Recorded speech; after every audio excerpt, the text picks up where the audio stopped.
साठी solar tent आणि तंबूचे आपण वाटपाचा एक कार्यक्रम आयोजित केलेला आहे.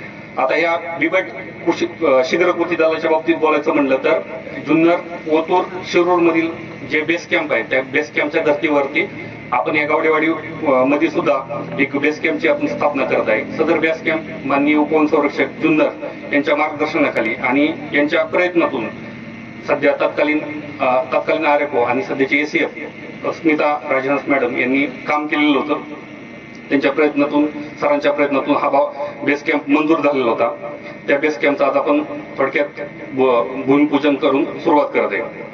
तसं सांगायचं म्हणलं तर बेस कॅम्प आपण आता आपल्या सर्वांना माहिती की मानव वन्यजीव संघर्ष खूप वाढलेला आहे आणि त्यासाठी तात्काळ एक उपाययोजना म्हणून आपण ह्या बेस कॅम्पची स्थापना करत आहे. हा बेस कॅम्प आपल्याला 24 तास कार्यरत राहणार आहे.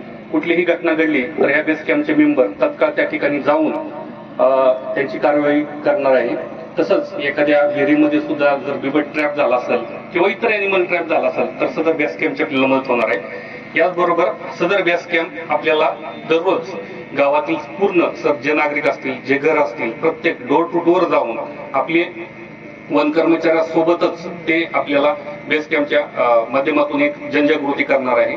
कुठल्याही आपल्याला बिबट ह्याच्यापासून आपल्याला कुठली उपाययोजना म्हणजे कुठली काळजी घ्यायची त्याबद्दलची काय असणाऱ्या उपाययोजना याबाबत ते जनजागृती करणार आहे. आणि मला एक आशा आहे की या बेस कॅम्पमुळे नक्कीच इथला जो मानव वन्यजीव संघर्ष आहे तो कमी होण्यास मदत होईल अशी एक आशा व्यक्त करतो. आणि जे आपले मेंढपाळ बंधू आहेत जे उघड्यावर राहतात त्यांना साप असेल विंचू असेल किंवा ऊन वारा पाऊस यांच्यापासून संरक्षण म्हणून आणि बऱ्याच वेळा बिबट्यांनी मेंढपाळावरती बरेच हल्ले झाले आहेत त्याची दखल घेत माननीय उपवन संरक्षक यांच्या प्रयत्नातून आपण एक त्या बांधवांसाठी एक सुरक्षेसाठी काय तंबू आणि पोर्टेबल सोलर लाईट त्याचं वाटप करून त्यांच्या सुरक्षेसाठी एक छोटासा प्रयत्न करणार आहे. धन्यवाद.